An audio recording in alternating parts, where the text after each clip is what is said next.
Chapter 9 of Brave New World by Aldous Huxley unfolds with significant developments in the narrative, highlighting the contrasting characters of Bernard Marx and John, the Savage, while delving into themes of power, idealism, and the clash of cultures. The chapter begins with Bernard Marx carrying out the preparations to transport John and Linda, John's mother, back to London.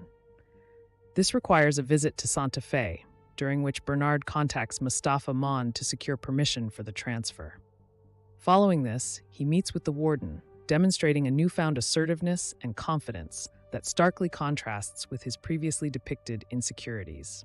His motivations are not purely altruistic, as he anticipates the social uproar their arrival in London will cause, especially for the Director of Hatcheries and Conditioning, DHC, who is unwittingly the father of John.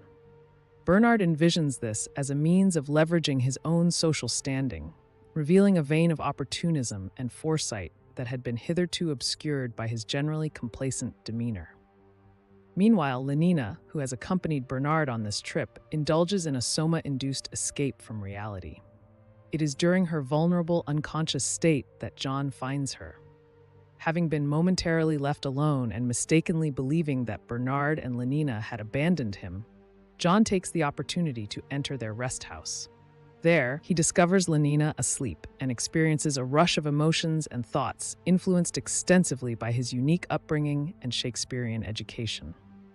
John's exploration of Lenina's belongings, from her clothes to her Zippika is a mixture of childlike wonder and burgeoning desire, filtered through the lens of Shakespearean drama.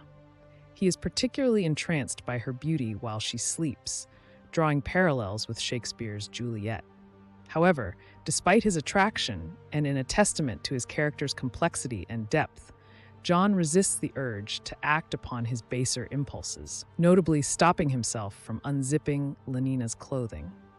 This restraint underscores the dichotomy within John, between the teachings of his mother and the elders of Malpais and the passionate, often tumultuous world of Shakespeare's works. Ultimately, the chapter juxtaposes Bernard's newfound assertiveness and manipulation of power structures for personal gain, with John's idealistic, though somewhat naive romanticism and moral integrity. John's internal conflict and reverence toward Lenina, juxtaposed with Bernard's pragmatic cynicism, embody the thematic heart of Huxley's narrative.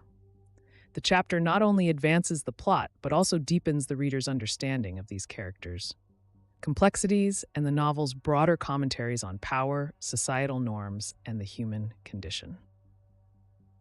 So what did you think about this video? Please leave a comment down below and let me know what books you would like to see in the next video.